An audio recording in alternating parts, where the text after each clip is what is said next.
Alright, I've been waiting a long time to make this video. This is the Alcatel WP10, Ulefone Armor 10, and the Blackview BL6000 Pro. All of them have the new MediaTek Dimensity 800. They all have 8 gigs of RAM. Two of these, 128 gigs of storage, this one 256. But overall, they have the exact same specs, exact same features. So which one should you get? Let's start with design. So flipping these phones over, we have a different design. Some of you might like the Ulefone design because it has a bunch of cool shapes and stuff. Or maybe you like the Blackview's design because it's more simplistic, or the Alcatel. So the design is pretty subjective, but my favorite design is the Blackview. Now build quality is not as subjective. They're all durable phones, so build quality has to be good, right? The winner goes to the Blackview because you can really feel that hard rubber and it just feels very nice. I don't know how to explain it exactly. Also, I should mention the Ulefone and the Blackview have wireless charging, while the Alcatel does not, so keep that in mind. So winner of build quality goes to Blackview because it's simple. We have a very durable rubber back. Runner up goes to Ulefone because the phone does feel nice in the hand, but we have a bit more plastic. But the build quality on the Ulefone is also very good. All of these phones are basically running stock Android, except each company has their own implementation. So as you can see, pulling down the notification tabs, you can already see the difference between the three. This also comes down to preference, so it is pretty subjective, but I think Blackview does it the best because it just looks better in my opinion. But overall, they're all exactly the same. They also all have the exact same features. They all have a custom button on the left side that you can customize to whatever you want. They all have that tool bag app which comes with a bunch of useful things for construction workers or anyone else working out in the fields. Stuff like this, for example, you know, compass, all that stuff. They all have this exact same app. Also the fact that Blackview has an app drawer while these do not.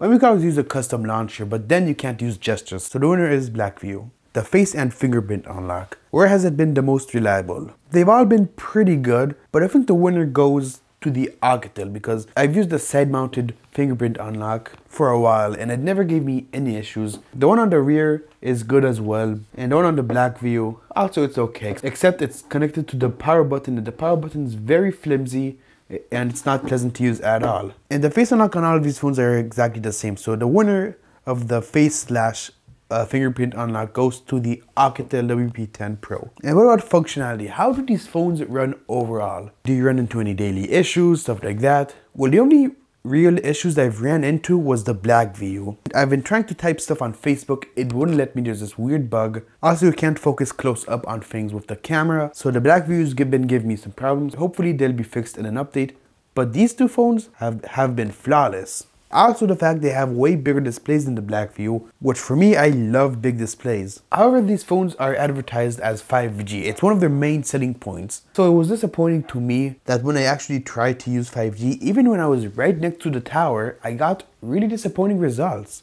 If you saw my Ulefone review, you saw that I was right next to the 5G antenna and I only got around 200 download speed. And to give you guys a bit of reference, 4G you can get like 180 download speed without even being next to the tower. However, with Blackview, I got an impressive 450 download speed when I was right next to the tower. And if that sounds like not a lot to you guys, I just gotta remind you that Israel is still developing 5G, so that's why I didn't get like 1 gig download speed. So the best 5G, at least from my experience, goes to Blackview. Functionality awards go to these two. Gonna give these two a tie in functionality. None of these phones have a headphone jack, but with Blackview you do get a USB-C headphone set, which is nice of them. What about speakers? Which one has the best speakers? Well, that's easy. The Ulefone. The Ulefone has been found to have the best speaker quality. It gets the loudest. It has the best quality. Allow me to demonstrate.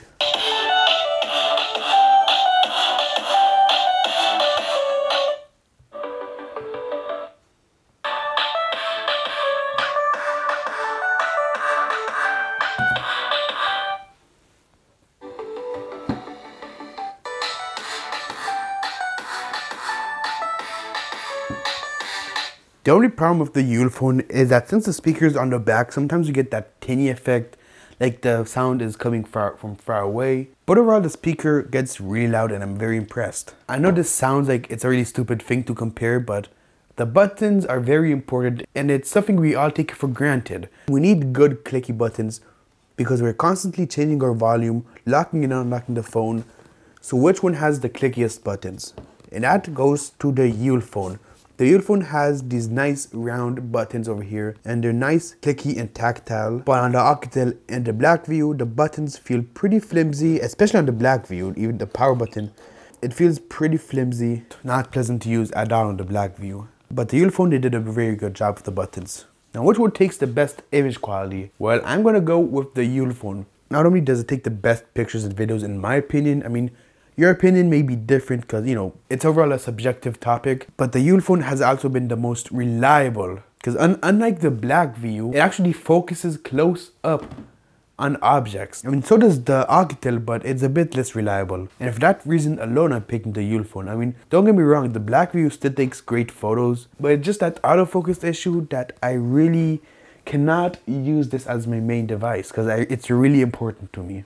So I'm going to show you a bit of samples I took over the time and let me know what you think.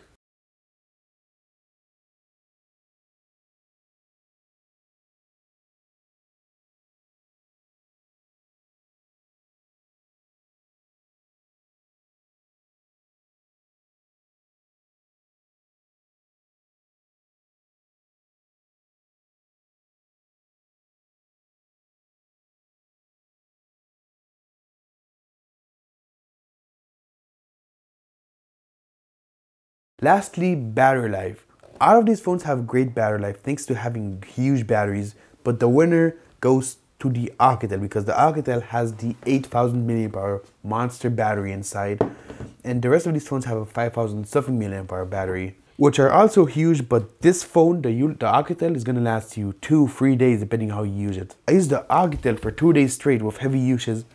It lasted me 2 days. I ended the 2 days with like 37% left, so the battery life here is amazing. But for regular people who have access to chargers, you're gonna be happy with the battery life these two other phones have to offer. But the best battery life goes to the Alcatel. And that is pretty much it. So which one should you get? Blackview's been giving me some issues. There's the autofocus issue, there's the button issue, there's the typing issue that I explained, you know. But so I think right now the best option is the Ulefone Armor 10 because it has great cameras, great design, great build quality. It does feel pretty thin in the hand. It doesn't feel thick at all. At least for me, because I'm just used to holding so many thick phones over the years. But yeah, the phone I enjoyed overall, the phone that gave me the least issues was the Ulefone. So if you're in the market for a rugged 5G phone and you just so happened to decide which one to get out of these three, so my recommendation would be the Ulefone. I mean, the Alcatel is also good, but it's just too thick for most people. And not everyone needs that 8000 mAh battery. If you do, then go ahead and buy it. But most people just don't. So if you have any other questions, leave them in the comments. And I will see you in the next video. Peace.